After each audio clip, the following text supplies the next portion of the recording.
जय जय गोपाल जय जय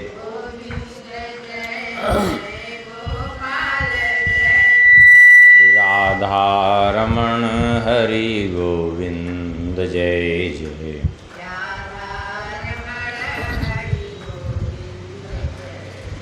श्री राम जय जय रघुवीर जय जय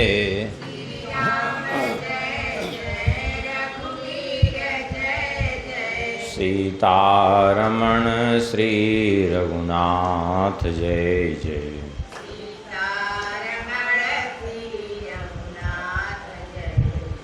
श्री राम जय जय रघुवीर जय जय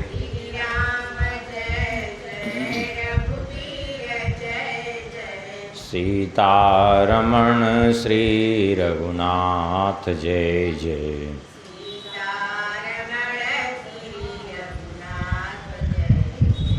गोविंद जय जय गोपाल जय जय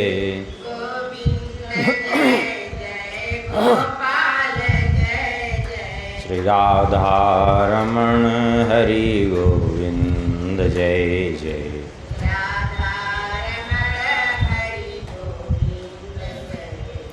श्री राधारमण हरि गोविंद जय जय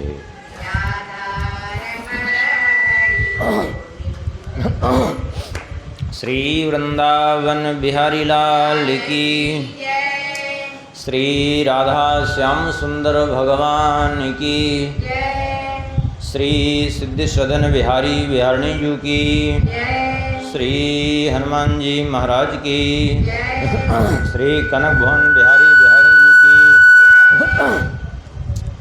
श्री अयोध्या बिहारी बिहारिणी जी की वृंदावन बिहारी बिहारिणी जी की श्री भागवत भगवान की श्री सुखदेव भगवान की श्री व्यास भगवान की श्री सद्गुरुदेव भगवान की श्री बाबा बालखंडीनाथ महादेव की श्री बाबा बालेश्वरनाथ भगवान की श्री गंगा मैया की श्री भृगु क्षेत्र की श्री भृगु जी महाराज की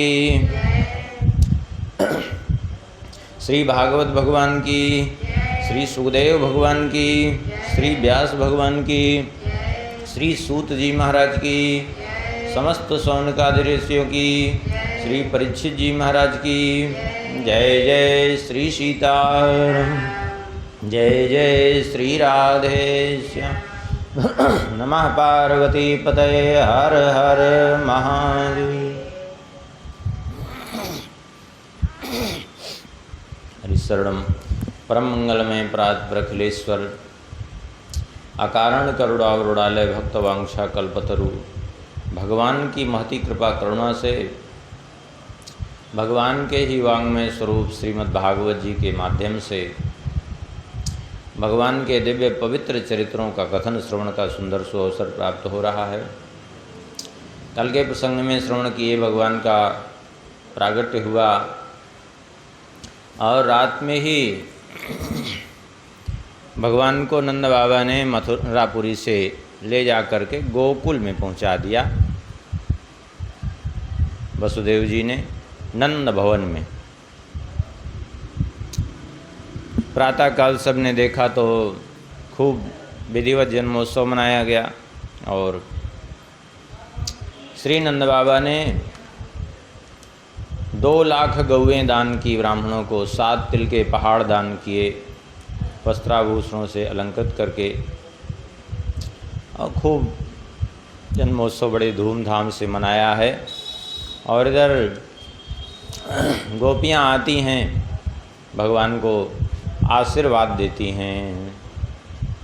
तायाशिषः प्रयुञ्जाना शिरं पाहीति बालके हरिद्राचूर्णतैलाद्भिः सिञ्चन्त्यो जनमो जगुः। ता आशीषः प्रयुञ्जाना शिरं पाहीति बालके, गोपियाँ आशीर्वाद देती हैं बालक चिरजीवी होए। इस प्रकार से नंदोत्सव संपन्न हुआ। जिस दिन से भगवान का ब्रजमंडल में आगमन हुआ है उस दिन से स्वयं भगवती लक्ष्मी जी आकर के ब्रज में क्रीड़ा करने लगी। तत् आरभ्य नंदस्य ब्रजः सर्व समृद्धिमान हरेर निवासात्म गुणई रमा क्रीडम भुवनृप। लक्ष्मी जी का क्रीड़ा स्थल बन गया ब्रजमंडल, क्योंकि भगवान ही आके जहाँ निवास कर रहे हैं तो लक्ष्मी जी कहाँ दूर रहेंगी भगवान से। एक दिन की बात है, श्री नंद बाबा ने विचार किया कि अब हमें चल कर के कंस का वार्षिक कर चुकाना चाहिए, क्योंकि कंस के अधीन था इनका क्षेत्र। तो कंस को वार्षिक कर देने की इच्छा से नंद बाबा ने गोपगणों को बुलाया। अगोपान गोकुल रक्षायाम निरूप्य मथुराम गतः नंदः कंसस्य वार्षिक्यं करम दातुं कुरोद्वः। गोपगणों पर गोकुल की रक्षा का भार सौंप करके कंस को वार्षिक कर चुकाने की इच्छा से नंद बाबा वहाँ से चले गए मथुरापुरी में जा कर के कंस का वार्षिक कर चुकाया। नंद जी का एक भवन मथुरापुरी में भी था। कंस का वार्षिक कर दे करके मथुरापुरी में अपने भवन में जा कर के नंद बाबा रुके। वसुदेव जी ने जब सुना है कि नंद बाबा आए हुए हैं, रुके हुए हैं अपने भवन में, तो मिलने के लिए गए। दोनों में कुशल प्रश्न हुआ। उसके बाद वसुदेव जी ने कहा कि कंस का कर आपने चुका दिया? बोले हाँ। बोले कंस का कर चुका दिया है तो हम आपसे एक आग्रह करेंगे कि नेहस्थेयम बहुतिथम संत्युत्पाताश्च गोकुले। आपको बहुत अधिक समय यहाँ मथुरापुरी में रुकना नहीं चाहिए। इसलिए वसुदेव जी ने कहा कि वसुदेव जी ने विचार किया कि भाई अपना भवन है नंद बाबा का, किसी दूसरे के यहाँ तो रुके नहीं हैं, तो हो सकता है विचार आ जाए तो कुछ दिन रुक जाएं कि चलो अब आए हैं तो घर की थोड़ा सा देख रेख भी करते जाएं, इतने दिन से बंद पड़ा है, ये भी तो हो सकता है, सोचने लगे। इसलिए कह दिया कि नेहस्थेयम बहुतिथम, बहुत दिन आपको रुकना नहीं चाहिए यहाँ। क्यों? बोले हमें आशंका है कहीं गोकुल में किसी प्रकार की उत्पात होने की संभावना समझ में आ रही है हमें। इतना सुनकर के वसुदेव जी सत्यवादी हैं, उनकी वाणी कभी असत्य हो ही नहीं सकती। नंद बाबा समझ गए कि जरूर कुछ न कुछ तो है, इसलिए वसुदेव जी कह रहे हैं। तुरंत उसी क्षण नंद बाबा वहाँ से चल पड़े। नंद जी मार्ग में श्री वसुदेव जी की वाणी का विचार करते हुए चल रहे हैं। नंदः पथिवचः सौरेर्नम्रसेति विचिंतयन्। सूरसेन के पुत्र श्री वसुदेव जी की वाणी कभी मिथ्या होती नहीं है, जरूर कुछ न कुछ गोकुल में होने वाला है, इसीलिए उन्होंने कहा है। तो ऐसा समझ करके हरिम जगाम शरणम उत्पातगम संज्ञा, भगवान की शरणागति ले। हे प्रभु आप हमारे गोकुल की रक्षा करिए, कहीं ऐसा न हो कि कोई उत्पात हो जाए। इधर नंद बाबा तो मथुरापुरी गए थे और इसी बीच यहाँ गोकुल में क्या हुआ? बोले कंसेन प्रहिता घोरा पूतना बालघातिनी शिशुश्च चारनिघ्नन्ति पुरग्राम ब्रजादिषु। कंस के द्वारा भेजी हुई पूतना नाम की राक्षसी, जो कैसी थी? बोले बाल घातनी, बाल हत्यारनी थी वो पूतना। बालकों को ढूंढती हुई अचानक वहीं आई। यद्यपि भले ही ये बाल हत्यारनी थी या राक्षसी थी, जो भी है, लेकिन भगवान श्री सुखदेव जी एक बहुत बढ़िया बात कहते हैं कि न यत्र श्रवणादीनि रक्षोघ्नानि स्वकर्मसु कुर्वन्ति सात्वतां भर्तुर्जातु धान्यस्य तत्र ही। जहाँ भगवान की भक्ति से लोग विमुख हैं वहीं इन राक्षसियों का बल चलता है, अर्थात जो भगवान के भक्त हैं उन पर कभी इनका बल चलता नहीं है। आकाश मार्ग से चल करके पहुँची गोकुल और वहाँ जा कर के बहुत सुंदर रूप बना लिया। योषित्वा माया आत्मानं प्राविशत कामचारिणी, बढ़िया एक सुंदरी स्त्री का रूप धारण कर लिया और बड़ा अद्भुत मनमोहक रूप धारण करके चल रही है। कैसे चल रही? बोले वल्गुस्मितापांग विसर्ग वीक्षितैर मनोहरन्तीं वनितां व्रजौकसाम् अमंसतां भोजकरेण रूपिणीं गोप्या श्रियं दृष्टुमिवागतां पतिम। मंद मंद मुस्कुराते हुए और अपनी तिरछी चितवन से गोपियों को अपनी ओर आकृष्ट करते हुए, गोपगणों को अपनी ओर आकृष्ट करते हुए, गोपियों के चित्त को हरण करते हुए और चली जा रही है। हाथ में एक कमल लिए हुए है, उस कमल को हाथ में लिए हुए घुमा रही है। ऐसा प्रतीत हो रहा है। गोपियों ने देखा तो यही समझा कि लगता है दृष्टु श्रियम, लगता है जो है गोप्या श्रियम दृष्टुमिवागताम पतिम, लगता है लक्ष्मी जी ही अपने पति का दर्शन करने के लिए आ गई हैं, ऐसा गोपियों ने समझा। और ये सीधा नंद भवन में ही प्रवेश की। अब कहेंगे नंद भवन में ही क्यों प्रवेश की? नंद भवन में इसलिए प्रवेश की, ये भगवान की इच्छा थी, क्योंकि ये तो बाल हत्यारिणी थी। भगवान ने विचार किया, जब ये पहुंची वहाँ तो भगवान ने विचार किया कि गोकुल में हम आए हैं तो गोकुल की रक्षा का भार हमारे ऊपर है, कहीं जाकर के किसी अन्य बालक का अनिष्ट न कर दे, इसलिए भगवान ने इसको प्रेरणा ही ऐसी दी कि स्वाभाविक रूप से भगवान के सन्मुख ही पहुँची है। जैसे ही भगवान ने देखा इसको आते देख करके भगवान ने अपने नेत्र बंद कर लिए। इसने जाकर के भगवान को जब देखा सोते हुए तो अनंतमारोपयदंकम मंतकम यथोरगम सुप्तम बोधिरज्जुधि। जैसे सोते हुए सर्प को कोई जो है उठा ले, ऐसे ही इसने उठा लिया जाकर के श्री कृष्ण को। वो ये नहीं सोच रही थी कि जिसको मैं बालक समझ करके उठा रही हूँ, बालक नहीं, स्वयं हमारे काल हैं। वो ये समझ रही थी कि मैंने ही सुंदर वेश बनाया है, मुझे कोई नहीं पहचान पा रहा है। लेकिन भगवान का स्वभाव है ए यथा माम प्रपद्यन्ते तांस्तथैव भजाम्यहम्।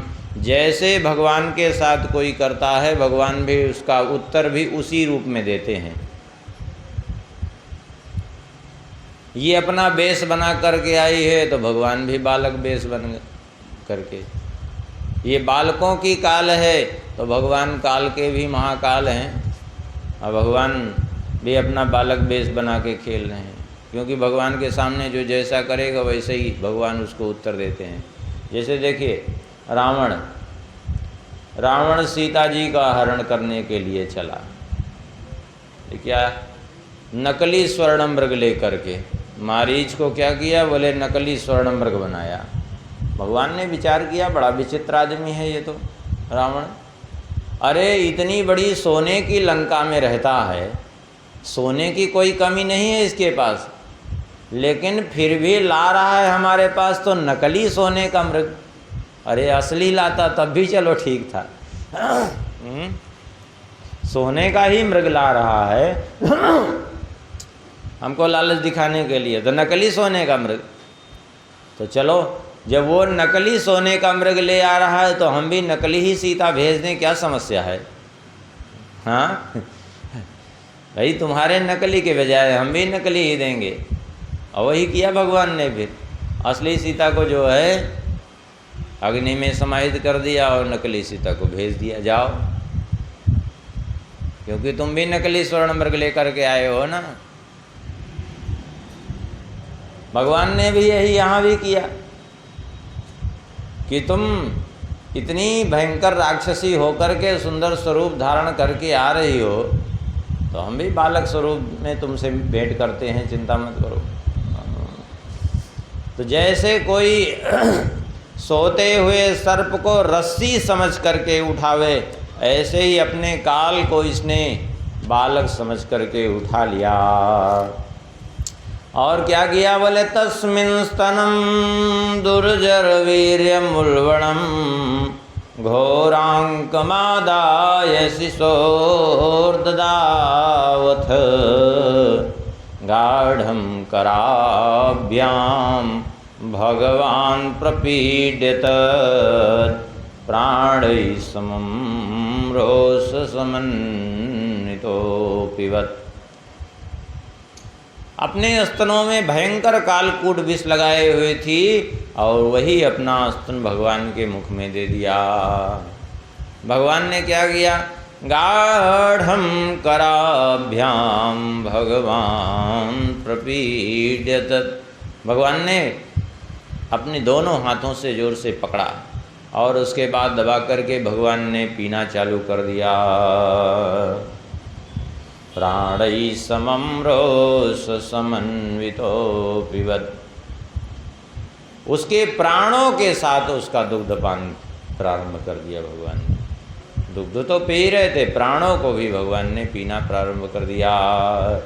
अब तो जो है जोर जोर से चिल्लाने लगी, सा मुंच मुंचालमित प्रभाषिणी निष्पीड्यमानाखिल जीव मर्मणि विविक्त नेत्रे चरणों भुजो मुहो रस्विन्न गात्राक्षिपतिरोधा। जोर जोर से चिल्लाने लगी, सा मुंच मुंच, अरे छोड़ दो छोड़ दो। क्यों चिल्ला रहे थे बोले, क्योंकि निष्पीड्यमानाखिल जीव मर्मणि, उसके सारे मर्मस्थल विदीर्ण हो रहे थे, सारा शरीर उसका फटा जा रहा था पीड़ा के मारे, क्योंकि भगवान उसके प्राणों को खींच रहे थे। इसलिए वो चिल्ला रहे थे, छोड़ दो छोड़ दो, छुड़ाने की चेष्टा कर रहे थे लेकिन छुड़ा नहीं पा रही थी भगवान से। अथवा इसलिए रो रही थी, चिल्ला रही थी छोड़ दो कि मानो भगवान ने जब उसके मुख लगाया तो वात्सल्य भाव जग आया हो, और जब वात्सल्य भाव जग आया तो ध्यान आया, अरे भयंकर विष लगा है, कहीं बालक की मृत्यु न हो जाए। इसलिए उस वात्सल्य भाव में भावित होकर के मानो कहने लगी, अरे छोड़ दो छोड़ दो। आप कहेंगे ये कहाँ लिखा है, ये तो लिखा नहीं है। अरे यहाँ लिखा नहीं है, लेकिन ये बात सिद्ध होगी, क्योंकि अंत में उसको माँ की गति प्राप्त हुई है। और माँ की गति प्राप्त होगी कब बोले, तभी तो प्राप्त होगी जब अंतमति सा गति। अंत में मातृभाव उत्पन्न हुए बिना माँ की गति कैसे प्राप्त होगी। अंत में जैसे माँ की गति, जैसे मति रहेगी वैसे ही गति मिलेगी, स्वाभाविक है, सिद्धांत है। और ये बात सिद्ध भी हो जाएगी ब्रह्मवैवर्त पुराण के श्री कृष्ण जन्मखंड को देखने से। ब्रह्मवैवर्त पुराण श्री कृष्ण जन्मखंड में वर्णन है कि ये पूतना थी कौन, पूर्व जन्म में रत्नमाला थी। ये राजा बलि की पुत्री, भगवान श्री वामन रूप में जब पधारे राजा बलि की यज्ञशाला में, तो भगवान के स्वरूप को देख करके ये मुग्ध हो गई। और इतनी मुग्ध हो गई कि मन ही मन सोचने लगी, यदि ये मेरा पुत्र होता, मैं इसको अपना दुग्ध पान कराती तो मुझे कितना सुख मिलता, कितना अच्छा होता यदि मेरा पुत्र होता, ये मुझे दुग्ध पान का अवसर मिलता। भगवान ने इस इच्छा को स्वीकार कर लिया। लेकिन जब राजा बलि को भगवान ने बांध दिया संपूर्ण त्रिलोकी नाप करके, तब तुरंत इसका भाव बदल गया और इसने मन में विचार किया, अरे मेरा पुत्र होता तो मैं इसको विष पिला देती। तो भगवान ने दोनों ही इच्छाएं यहाँ पूर्ण की हैं, विष पान भी किया और दुग्धपान भी किया, और मारने के लिए भी आई। अब अंत में मातृभाव भी जागृत हुआ, तभी तो उसको माँ की गति प्राप्त हुई। इसलिए कहते हैं सा मुंच मुंचालमिति प्रभाषिणी निष्पीड्यमानाखिल जीव मर्मणि। इसलिए वो चिल्ला रहे थे, छोड़ दो छोड़ दो। एक तो उसके सारे मर्मस्थल विदीर्ण हो रहे थे, दूसरे जो है मातृभाव जागृत होने के कारण।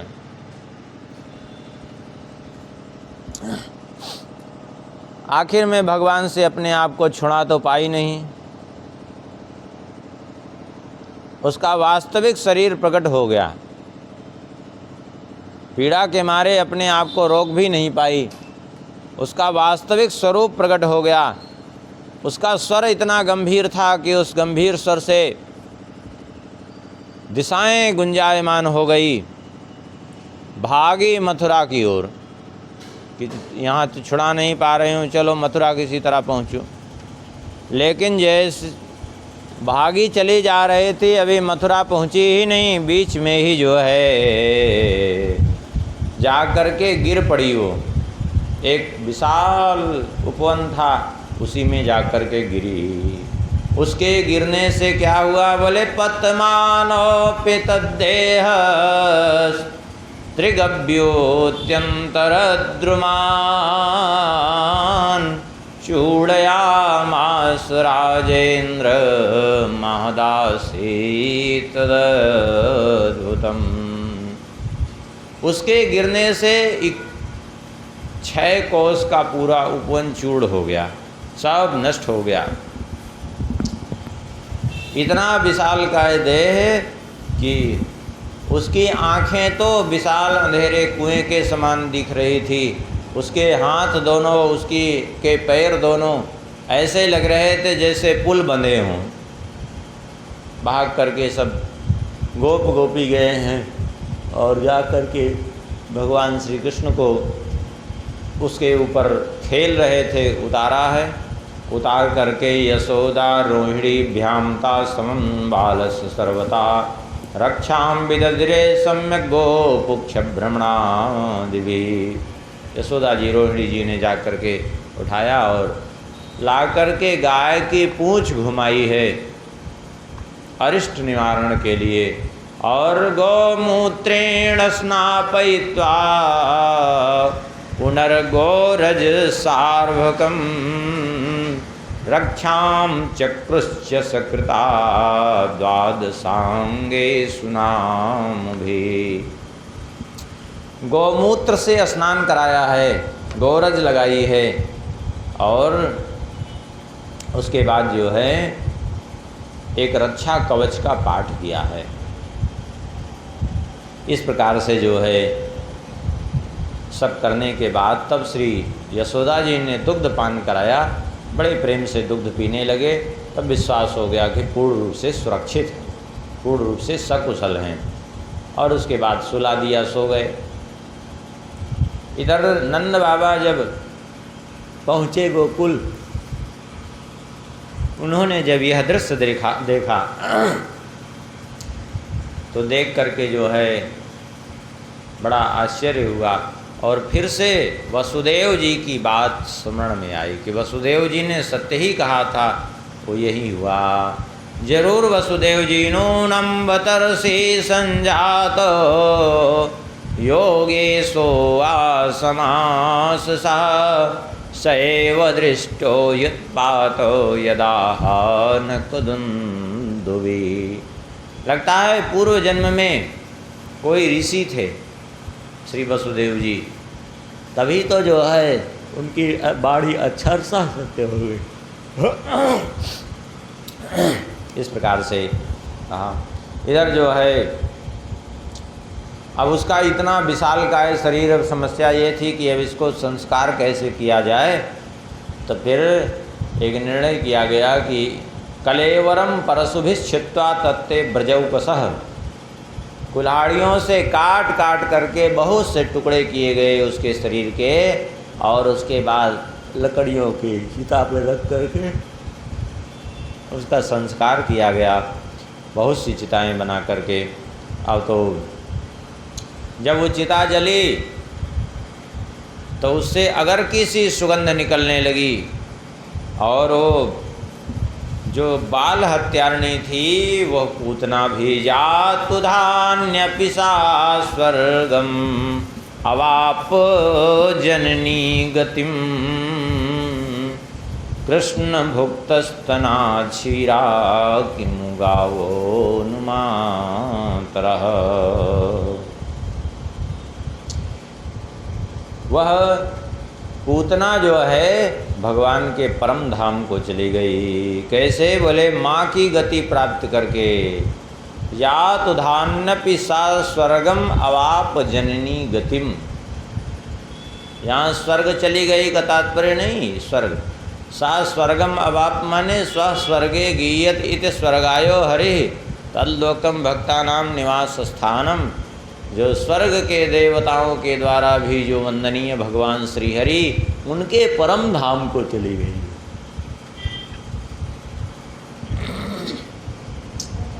और वहाँ तो ब्रह्मवैवर्त पुराण में तो स्पष्ट वर्णन ही है कि वहाँ से विमान आया है सीता के पास, उसी विमान में बैठ करके गई है। वो कहते हैं